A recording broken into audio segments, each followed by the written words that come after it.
पत्ता लाग्नुपर्छ कुन चाहिँ पार्टी राम्रो हुन्छ अनि त्यतिखेर सद्भावना पनि थियो। अनि सर त्यो बेला सर कति उमेरको हुनुहुन्थ्यो? त्यो बेला अब कति भनौँ हो, यो अहिले त 77 लगभग कति होला। त्यो स्कुलबाट चाहिँ 63-10 मा रिटायरमेन्ट भएको छु। कति वर्ष सरले त्यहाँ सेवा गर्नु? मैले लगभग मेरो गिन्ती चाहिँ 36.5 वर्ष छ।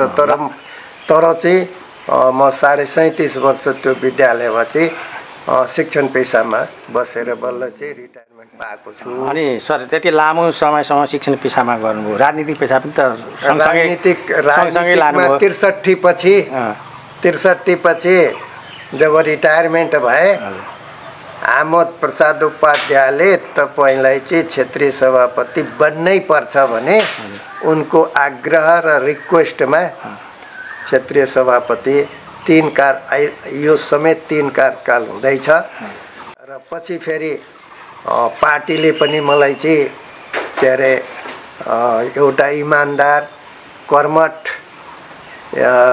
योद्धा सोचेर पार्टीले टिकट दियो र जनताले पनि केही गर्छ भन्ने उनीहरूको मनसाय, उनीहरू मलाई चाहिँ एउटा विश्वास गरेर उहाँहरूको के अरे सहमति मैले पाएँ र जनताहरूले चाहिँ मलाई राम्रो मान्छे सम्झेर इमान्दार कर्मठ केही गर्ला भनेर चाहिँ मलाई चाहिँ विश्वास गरेर उनीहरूले मत दिएर मलाई के अरे मेयर पदमा ल्याउनु भएको छ।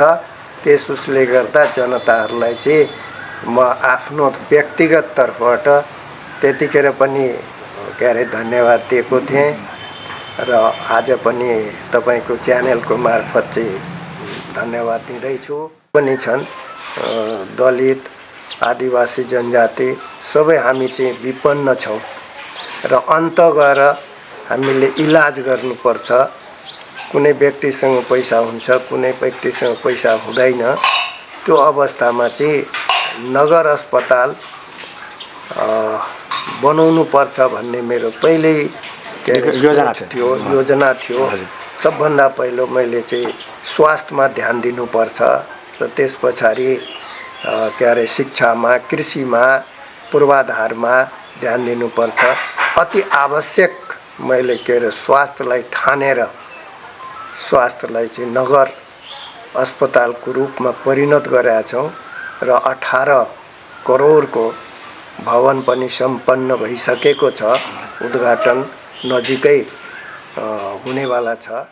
प्रकारले भन्नुहुन्छ भने रत्वा पुल चाहिँ मेरै पालामा उद्घाटन भयो र त्यो चाहिँ अधुरो थियो, त्यो सुचारू थिएन।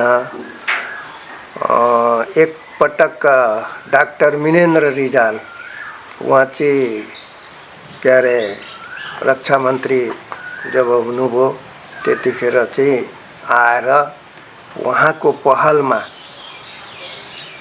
त्यो जोड्ने काम भयो। भने यो जुन दमकलको बारेमा जुन छ नि सर, अहिले सामाजिक सञ्जालहरूमा अलिकति गुनासो गरेका छन्। पहिले नै आउनुपर्ने, पहिले नै ल्याउँछु भनेको थियो, अहिलेसम्म आएको छैन भन्ने कुराहरू। यो के भयो भने नि एकचोटि हामीले टेन्डर निकाल्यौँ अनि टेन्डर निकाल्दा त्यतिखेर चाइनाले दियो अरे होइन। चाइनाको चाइना कम्पनीको त्यो एक कम्पनीले एक्सेप्ट गर्यो। तर बुझ्दै जाँदा यो चाइना कम्पनीको चाहिँ बेकार हुन्छ अरे।